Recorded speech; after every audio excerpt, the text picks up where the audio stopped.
Hi అండి, అందరికీ నమస్కారం. ఈరోజు కేవలం రాగి పిండి, పల్లీలు, బెల్లంతో చాలా హెల్తీగా, టేస్టీగా లడ్డూలు ఎలా చేయాలో చూపిస్తాను. ఇవి పిల్లల నుంచి పెద్దవాళ్ళ వరకు అందరికీ బాగా నచ్చుతాయి. ఇందులో చక్కెర లేకుండా సహజమైన తీపితో తయారయ్యే ఈ లడ్డూలు సాయంత్రం స్నాక్స్గా కూడా చాలా బాగుంటాయి. మరి ఆలస్యం చేయకుండా రెసిపీని ప్రారంభిద్దామా? ముందుగా అందరికీ నమస్కారం. వెల్కమ్ టు మన పరిచయం. నేను మీ ఉమ్మ. ఈరోజైతే నేను పల్లీలు, బెల్లం, రాగిపిండితో లడ్డూలు తయారు చేస్తున్నానండి. ముందుగా స్టవ్ ఆన్ చేసి హై ఫ్లేమ్లో పెట్టుకోవాలండి. దానిపైన కడాయి పెట్టి 1 కప్పు పల్లీలు తీసుకొని దూరగా వేయించుకోవాలి. పల్లీలు వేయించుకునేటప్పుడు స్టవ్ చిన్నగా పెట్టేసుకొని వేయించుకోవాలి. పల్లీలు అప్పుడు లోపల నుండి మంచిగా వేగుతాయి. అప్పుడు మనకు పల్లీలు చాలా టేస్టీగా ఉంటాయి. పల్లీలు వేగిన తర్వాత అవి ఒక గిన్నెలోకి తీసుకొని చల్లారనివ్వాలి. తర్వాత అదే కడాయిలో ఒక 2 స్పూన్ల నెయ్యి వేసుకొని 1/2 కప్పు రాగి పిండి తీసుకొని అది కూడా మాడకుండా గరిట ఆపకుండా వేయించుకోవాలి.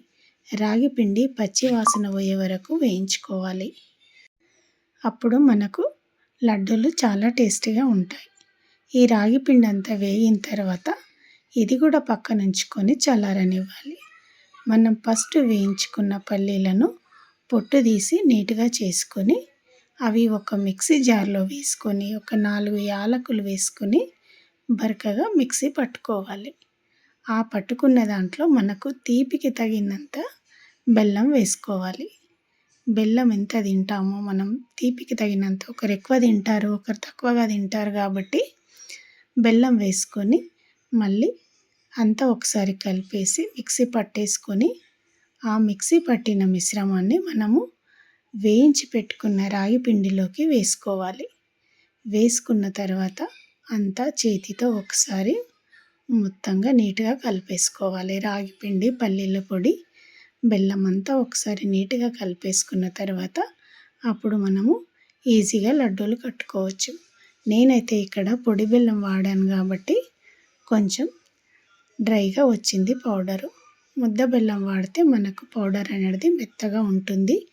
లడ్డూలు కట్టుకోవడానికి ఈజీగా వచ్చేస్తాయి. ఇక్కడ పౌడర్ కొంచెం డ్రైగా ఉంది కాబట్టి కొంచెం టైం పట్టింది లడ్డూలు కట్టుకోవడానికి. ఏం పర్వాలేదు. ఒకవేళ మనకు డ్రైగా అనిపిస్తే కొంచెం లైట్గా నెయ్యి రాసుకొని లడ్డూలు కడితే ఈజీగా వచ్చేస్తాయి. ఇలా అన్ని లడ్డూలు కట్టేసి ఒక మంచి ఎయిర్ టైట్ డబ్బాలో పెట్టేసుకుంటే 1 వీక్ వరకు హ్యాపీగా తినేసేయచ్చు. మార్నింగ్ పిల్లలు హడావిడిగా వెళ్ళిపోతూ ఉంటారు. వాళ్ళకి అసలు తినడానికి కూడా టైం ఉండదు.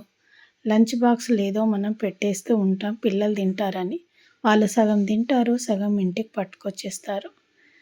కానీ ఇంటికి రాగానే ఇలాంటి మంచి హెల్తీ ఫుడ్ ఇచ్చామనుకోండి, ఎంతో కొంత గొప్ప వాళ్ళకు ప్రోటీన్, ఐరన్ అందుతుంది కదా. అందుకే ఇలాంటివి తయారు చేసి పిల్లలకు అప్పుడప్పుడు ఇస్తూ ఉండండి. చాలా బాగుంటుంది. మనం కూడా హ్యాపీగా ఉంటాం. పిల్లలు హ్యాపీగా ఉంటే మనం హ్యాపీగా ఉంటాం కదా. ఇదే కాదండి, పిల్లలకు నువ్వులు, పల్లీలు కలిపి లడ్డు చేసి పెట్టవచ్చు. అలాగే మనకు మినప సున్నుండలు తెలుసు కదా, అవి కూడా ఈజీగానే తయారు చేసుకోవచ్చు. అలాంటివి కూడా ఇస్తే పిల్లలకు కూడా చాలా మంచిది. నువ్వు లడ్డూలు, పల్లి లడ్డూలు, సున్నుండలు ఇలాంటి మంచి నెయ్యితోటి రెడీ చేసి ఇచ్చామనుకోండి ఈవినింగ్ టైంలో వాళ్ళకి హెల్దీ చాలా మంచి ప్రోటీన్, మంచి ఐరన్ అలాంటివి అందుతాయి కాబట్టి తప్పకుండా తయారు చేసి పిల్లలకు పెట్టండి. మీరు తినండి. ఎలా ఉందో కామెంట్ అయితే చేయండి. ఇలాంటి వీడియోలు ఇంకా ముందు చూడాలనుకుంటే మన ఛానల్ని ఫాలో చేయండి. ఇంకా హెల్దీ రెసిపీస్తో మేము ముందుకు వస్తాను. సబ్స్క్రైబ్ చేసుకొని వాళ్ళు ఎవరైనా ఉంటే తప్పకుండా సబ్స్క్రైబ్ చేసుకోండి. లైక్ చేయడం మాత్రం మర్చిపోకండి. పక్కన ఉన్న బెల్ని ఒకసారి కొట్టేసేయండి. Thank you to all. Thank you.